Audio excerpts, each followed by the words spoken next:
The brain drain, or human capital flight, is defined as an emigration of trained or talented individuals to other nations or jurisdictions for reasons of either conflict, lack of opportunity, health hazards, or discrimination in the places they are living.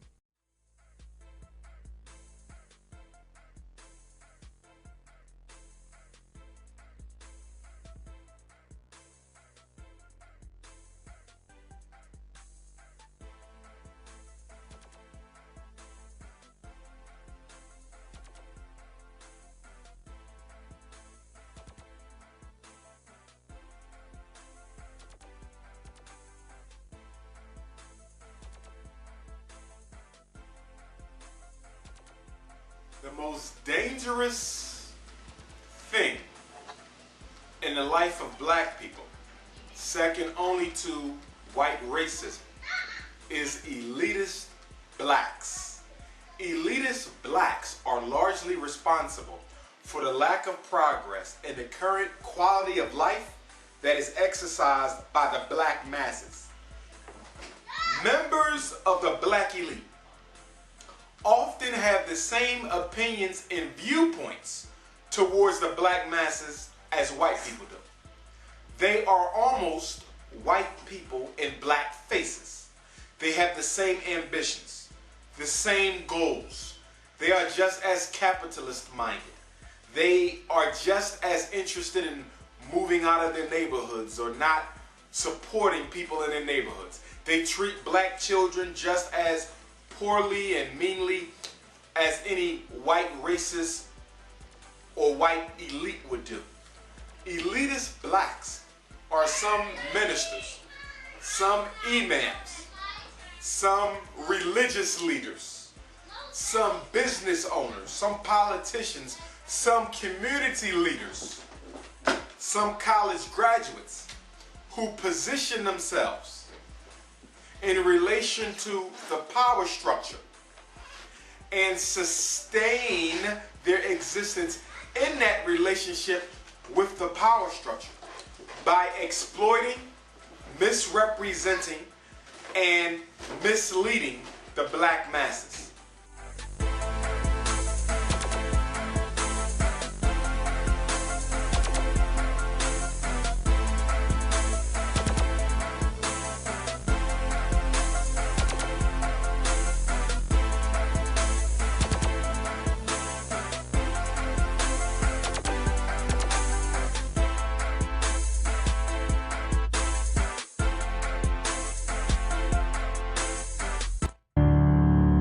For me, Duke was personal. I hated Duke, and I hated everything I felt Duke stood for. Schools like Duke didn't recruit players like me. I felt like they only recruited black players that were Uncle Toms. I was jealous of Grant Hill. He came from a great black family. Congratulations.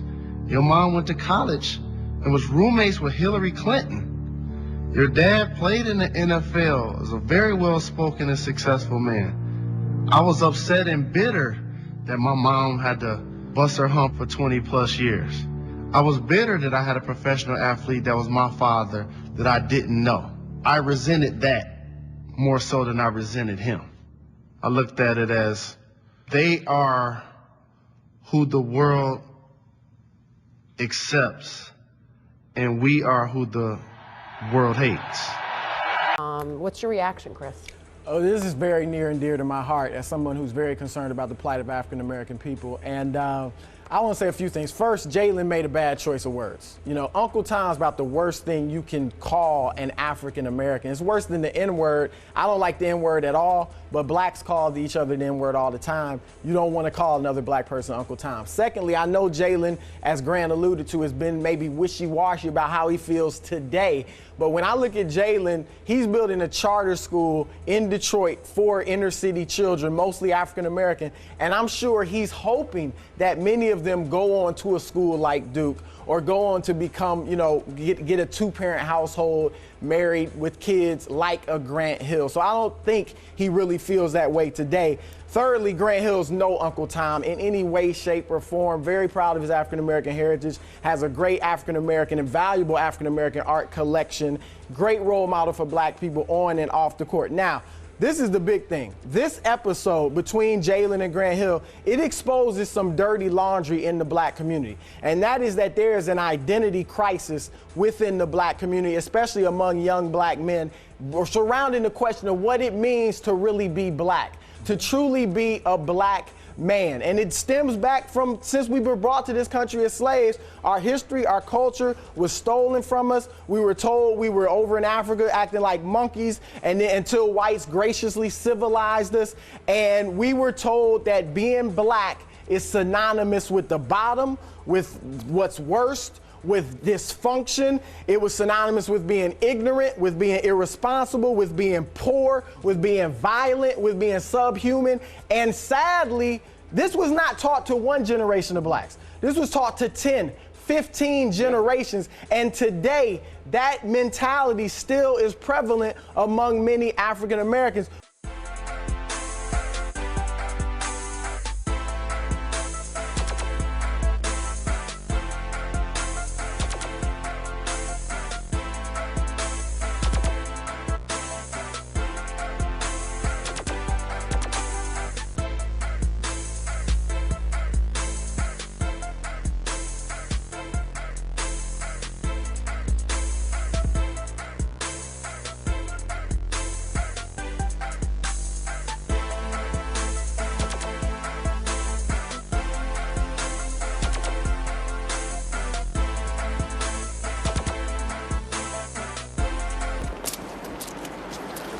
Yeah, brother, what do you want?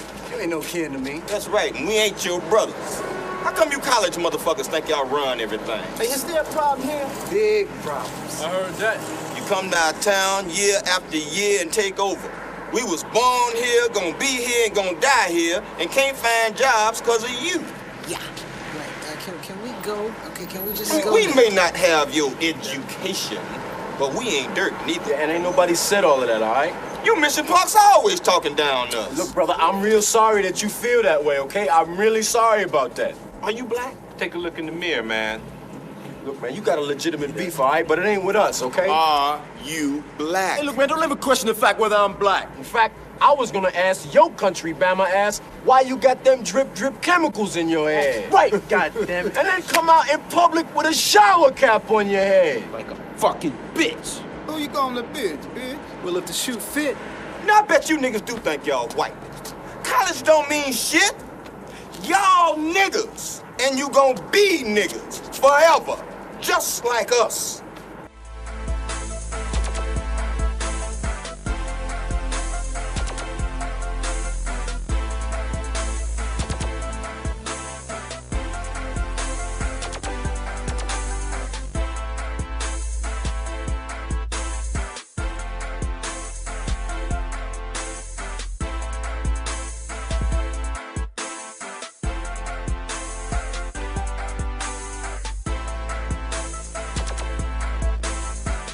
Again, we have all of this back and forth fighting within our community when we should be getting together, especially on ideas that are mutually, they're not mutually exclusive. They need to actually be done together. And it's interesting because Like It Is, they had a special for Black History Month, and they were talking, you know, they showed clips and things, sort of like the Eyes on the Prize series, clips of people back in the day during the Civil Rights era. And they had Kwame Ture, or, you know, Stokely Carmichael as he's known back then, and he was talking about the problems that he ran into even with SNCC when SNCC was about to oust him, and he was worried about being, you know, a leader without a group, sort of the way Malcolm was put out there, and, you know, how things deteriorated from there. And he mentioned the fact that one of the problems that the black community has always had is the inability for groups of different mindsets to get together. And they also showed a clip of Eldridge Cleaver, who was talking about the Black Panthers during that time, saying that the Black Panthers at the time, they were actually made up of a lot of the people who were illiterate during the time. They were actually just mobilizing people who had strong convictions and, you know, really wanted the Black Power movement to succeed. But SNCC at the time was the students, you know, the group that was looked at as the intelligent black community that could articulate things a little bit better.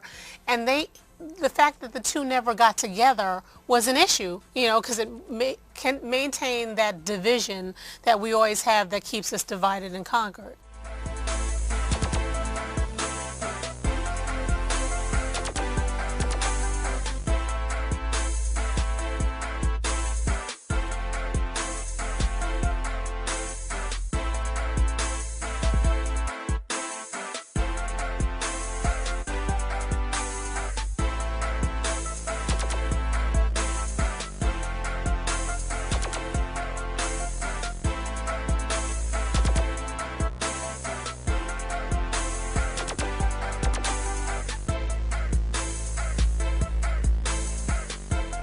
And my only big disappointment is the fact that black folk have come to reach a state of what I predicted back in 1970 would be in every year. And you're right, every year I hit it right on the mark of what's going to happen to them. But obviously they continue to listen to the people in the most visible blacks in the country. That means black civil rights leaders, and once before that was black ministers, the civil rights leaders, now it's black entertainers. Now we got black entertainers that all of a sudden becomes the most knowledgeable people in the country about race relations, so we hear them speaking out all the time. People like Steve Harvey and what's this guy, Tom Joyner, and the rest of them who know absolutely nothing about racial issues, but they're out there trying to be spokespeople for black folk. So consequently, I just surrendered, and I'm giving in to the realities of racism now, and I guess I'm pulling back, and I'm going to start spending more time, devoting more time with my own family, enjoying the rest of my life.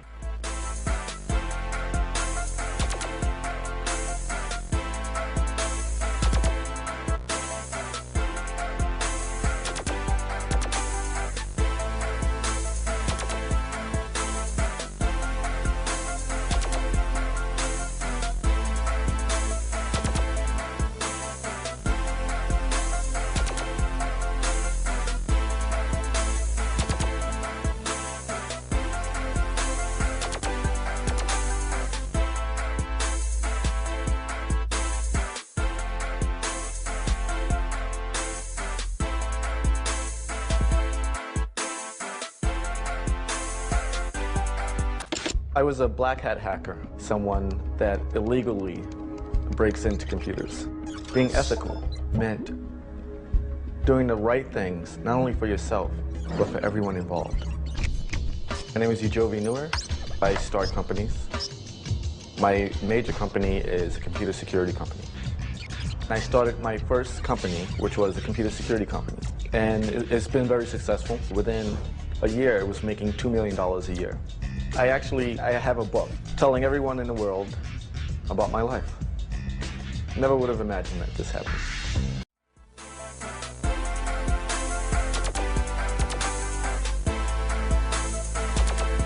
% of the population is Qatari, the other 60% are non-Qatari, and that other 6% consists of Indians, Pakistanis, Bengalis, students from Nepal, German kids, Russians. So it's a very rich international environment. It's just an incredible place to live and work.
Our question is from Marlo Bannister.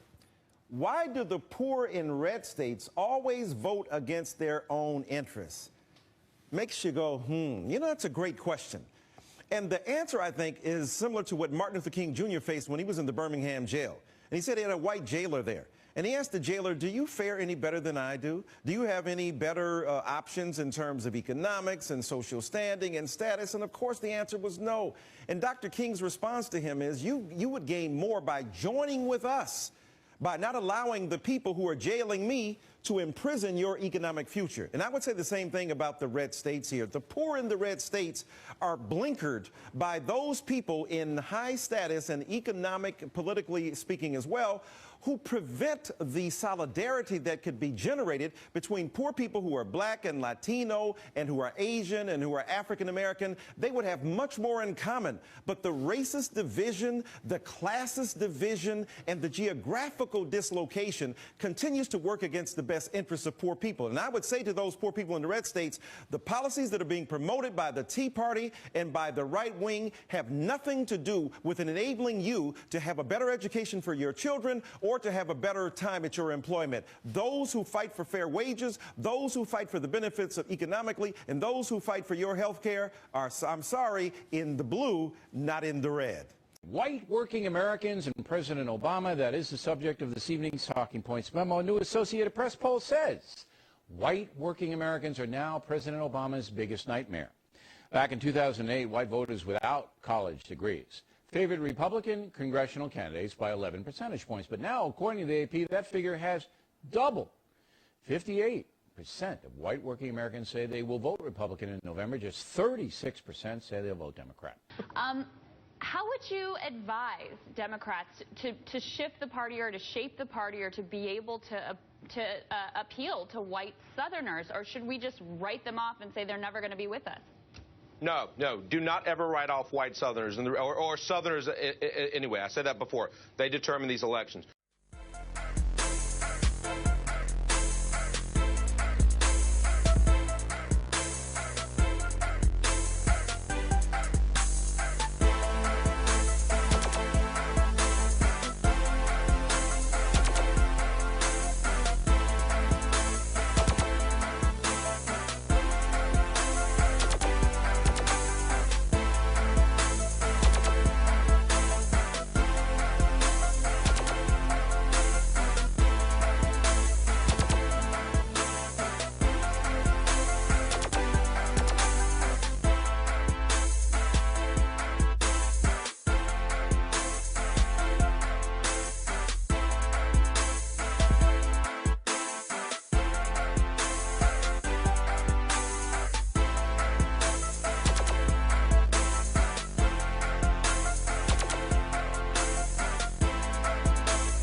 The United States possesses the greatest university system on the planet. And the best and brightest from all around the world, the future inventors and entrepreneurs, come here for their education. In fact, foreign-born students comprise a majority of graduates at U.S. universities across many fields, including over 50% in chemical engineering, 60% in industrial engineering, 63% in computer science, and 70% in electrical engineering. A great many of these bright students want to stay in our country after they graduate to help build companies, create jobs, and design innovative American brands like Intel, Google, Yahoo, eBay, and others, all founded by immigrants. But too often, we don't let them stay. Our dysfunctional immigration system forces these future high-tech superstars to leave.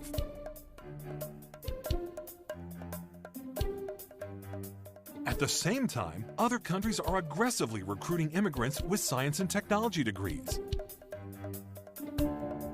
They create fast tracks to obtain the world-class students that we drive away, because they understand that smarter immigration policies accelerate economic growth and shrink deficits.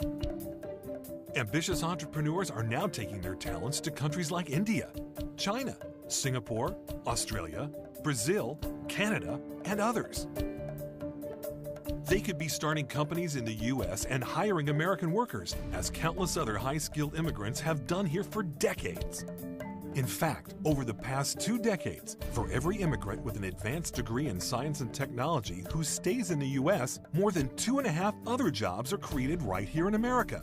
Most of these foreign-born grad students want to stay in the country where they were educated, but our immigration policies send them to other countries to create jobs and inventions there, and often to compete against us. Instead of improving our economy with their breakthrough ideas, inventions, and technologies, we're making them leave. These are the scientists, engineers, and entrepreneurs who will create companies, jobs, and wealth in the future. We want them here.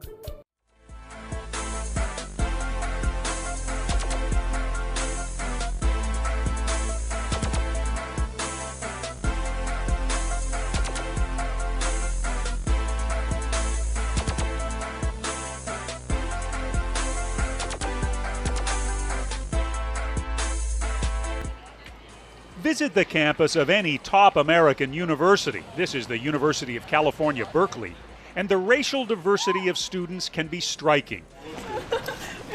Partly it's a reflection of America's diversity, but it also reflects the desire among ambitious students from around the world for an American education. More than 690,000 foreign students came to the United States to study this past year. Nearly 105,000 of those came from India, and nearly 128,000 came from China.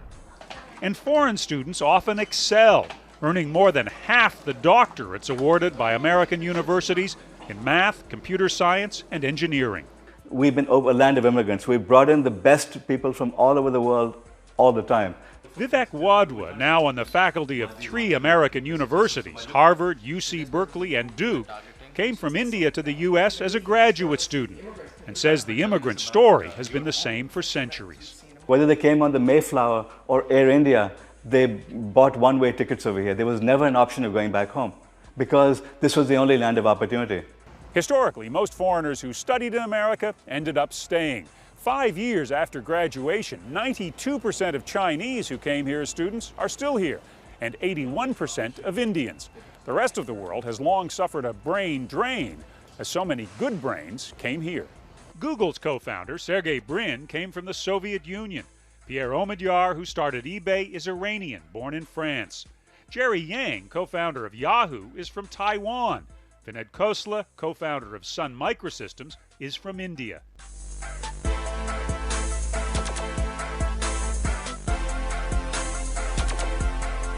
But now a reverse brain drain is underway, as many top foreign students are taking their degrees and going back home, particularly to booming economies in India and China. China is working hard to get American-trained scholars to return.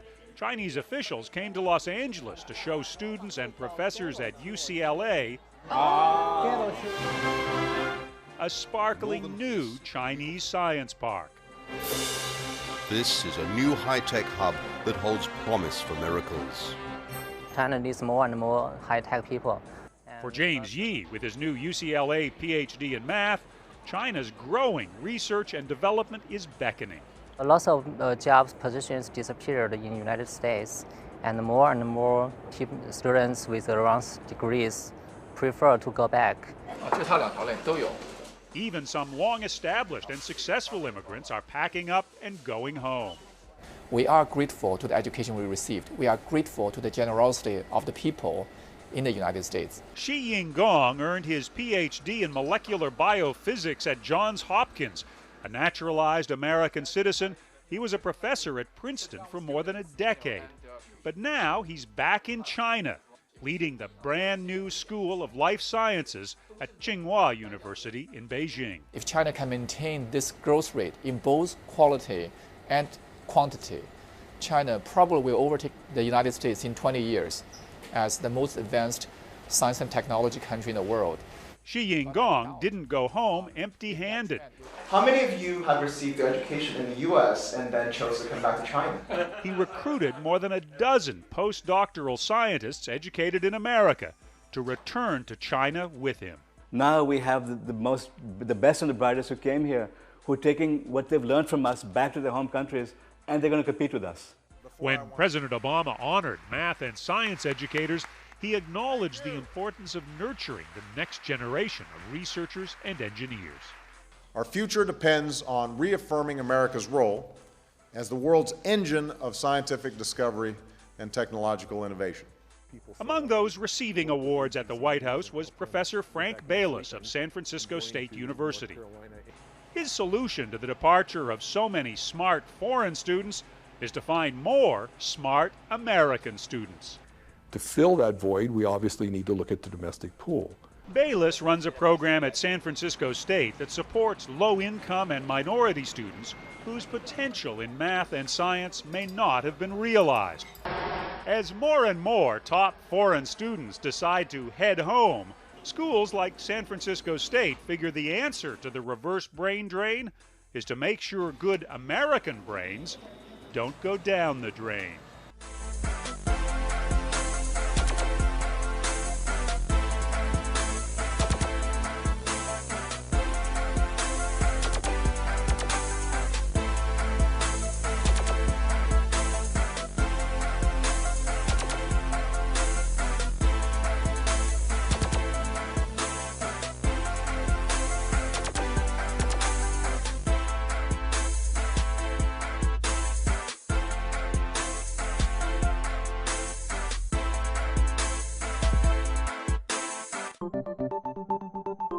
Bledsoe Technologies is a global tech company and apparently one of the fastest growing in the U.S. Oh yeah, its founder and CEO, Jalen Bledsoe, is a 15-year-old high school sophomore. After launching the company about 3 years ago, Bledsoe is worth around $3.5 million.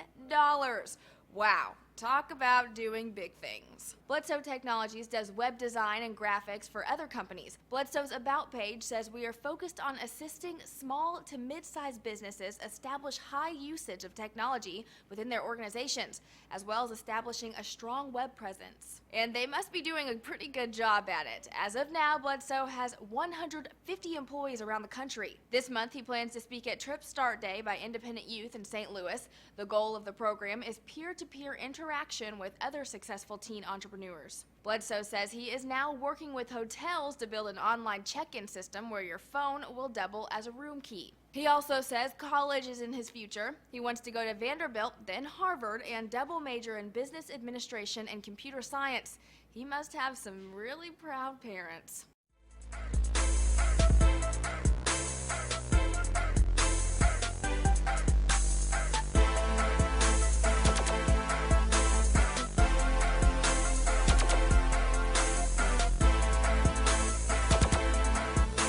You're about to meet the head of Bledsoe Technologies. He is the CEO and president of one of the nation's fastest growing corporations, the #1 IT consultancy firm run by a minor in the Midwest. Yes, I said minor. When we last checked in with Jalen Bledsoe, he was 13 years old and promising to hire and expand his business when he got to high school. He's now a sophomore in high school, and we are asking him to come in and talk about that expansion. Thanks so much for coming in. It's good to see you again. Thank you. Thank you so much. Tell us about your business, how you got started, and I was always told when I was your age not to ask this, but you're a millionaire. Valued at $1 million, yes. Okay, yes. yeah. You know, it's an IT company. We work on IT consultations to companies in St. Louis as well as global across the U.S. now. We do website designs, graphics, as well as server consulting purchases with Lenovo and Microsoft. So yeah, it's pretty much IT consultation around the... How old were you when this started? I was 13 years old, 12, 13 years old when I first got started as an LLC in 2012. And you had a mentor? Yeah, Scott Schnook. He's been an amazing guy in this process. From the grocery store chain. Yes. Yeah. Bledsoe says his mentor is Scott Schnook, the CEO of Schnook's Grocery Store.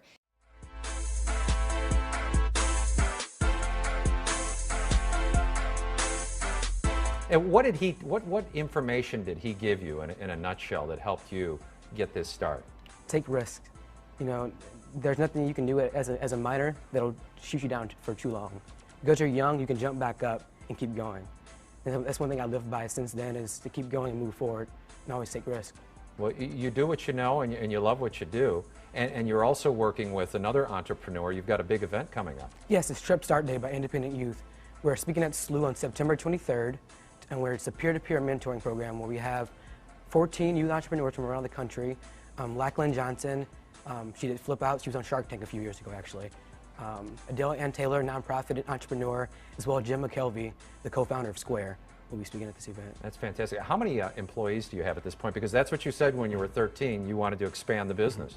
At 13, I had 2 contractors. Now I have 150 contractors around the country. That is fantastic. How does that work for you as far as having a contractor? What's your responsibility with them? Delegating tasks to them, and making sure they get done, and paying their paychecks, of course. And what's the next big thing? Next big thing is actually I'm working on a hotel project with a few hotels. I call Check-in Mobile. Check into the hotel from your phone, and use your key and use your phone as your key as well. Hey Randy, we should invest in this guy. Hey Randy, we should invest in this guy. We should invest in this guy.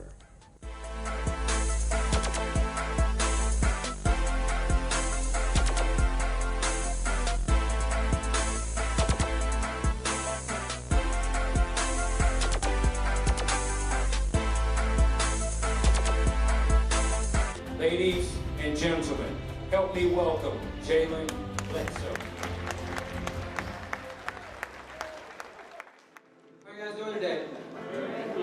So a little bit about myself and Jalen Bledsoe. I'm the Chief Executive Officer of the Jalen D. Bledsoe Global Group, Fleur Digital Agency, and Jalen D. Bledsoe Productions. I'm 17 years old, started my first company when I was 12 years old. At that time, I was technology consulting, helping businesses develop their websites and apps. You have to be okay with failure. You know, I've been doing this since I was 12 years old. I've started 4 total companies. Every one has been successful so far. In each one of those, I've learned the success that I achieved in the end came from me failing, making mistakes, and being okay with it. I have a degree, but I didn't go to college. I have a degree in what I call failure. When you fail, you learn how to achieve other things in a much faster and more efficient way. Who understands what efficiency means for a business? What does it mean? Tell me. Make money. Yes. Being efficient by failing early, in the end, it's all efficiency, and it's the more money you make. Let me ask this question. Who wants to be successful? Think to yourself how you're going to get there. You got to work hard, but let me tell you this first. In order to achieve success, success in your mind has to be proper. If your goal is to become a billionaire or a millionaire, you're not going to get there. Who's ever heard of Mark Zuckerberg? Zuckerberg. He created Facebook. Who's ever heard of Bill Gates? There we go. So they didn't start those companies to become overnight millionaires or billionaires. They started the companies to make lives easier and impact lives. Their passion was computers, so how can I apply computing to changing lives? They created Facebook, they created Microsoft, they created these platforms, Apple, first to help impact lives. And because their value was in the lives they wanted to change, the wealth came later on. Bill Gates, how much is he worth? A lot. A billion. A whole lot of billions. Who wants that? But first, what do you have to go after? Go after changing lives. Your true net worth is only found in the network of lives you change, with the passion you love. And when we're okay with accepting failure, our success is going to come a lot faster. Repeat after me on this one. I will not let my setback cause me to sit back. Because while everyone else is laughing, I'm preparing for my comeback. Thank you.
In anticipation of a profound insight from Minister Farrakhan, I prepared a chart. And this is a chart that I think says in another way what he so profoundly provided us today. This chart to me represents beautiful, educated, moneyed black people all over America. It could represent black organizations, it could represent black churches, it could represent black social and civic organizations. And what you will notice about these beautiful black people all over America is that everybody is doing their own thing, caught up in a Eurocentric value of rugged individualism, having forgotten that it takes a village to raise a child. There is no power here, brothers and sisters. There is no power here. Power is most effective concentrated. You can take a 55-gallon drum of water, spill it over, it will disperse, find its own level, and eventually evaporate. You can take that same 55-gallon drum of water, put it under pressure, put a lid on it, put a hose in it, put a nozzle on the end of that hose, and it can cut concrete. There is no power with us being disconnected. See, there's nothing wrong with dispersion. I live in Cleveland, you live in Atlanta. We have folk in the Caribbean, we have folk in Africa. That's dispersion. That's okay, but we do not have to be disconnected. We are a disconnected people. We are powerless in disconnection. This is where all the power is. You see? This is where all the power is. Whether you are at the center of your own network or part of someone else's network, this is where the power is. There's a beautiful African proverb that says, when spiders unite, they can tie up a lion. When we connect, because we are disconnected, we're disconnected from those of like mind. We're disconnected from the best practices in our community. I don't care what it is that you want to do, what profession you want to engage in, what business you want to get into. I can introduce you to brothers and sisters all over America they are doing it to death. You just don't know who they are. You are disconnected from them. There is no power in disconnection.